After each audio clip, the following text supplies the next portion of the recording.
কবিতা আমি বটবৃক্ষ, কলমে কবি অজিত কুমার দে, কণ্ঠে আমি অরুণিমা মাহাতো। আমি শক্তপোক্ত গাছ, আমি বটবৃক্ষ। আমার গাছের ডালে রং বেরঙের পাখিরা বাস করে। আমার দেহে কাঠঠোকরা ঠোঁট দিয়ে আঘাত করে গর্ত করে। আমার দেহের গর্তে আবার বিষধর সাপ বাস করে। আমার শরীরের মগ ডালে বান্দরেরা লম্ফ ঝম্প করে। প্রখর তাপে আমার ছায়ায় ক্লান্ত পথিক শান্তি খুঁজে। কালবৈশাখী ঝড়ে আমি বিব্রত হই, কিন্তু সহজে ভেঙে পড়ি না।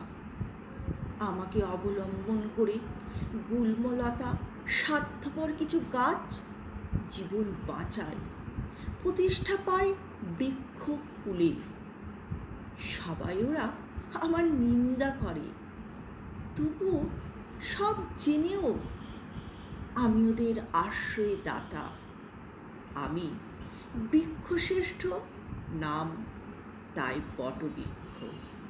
আমি বৃক্ষশ্রেষ্ঠ, নাম তাই বটবৃক্ষ। নমস্কার।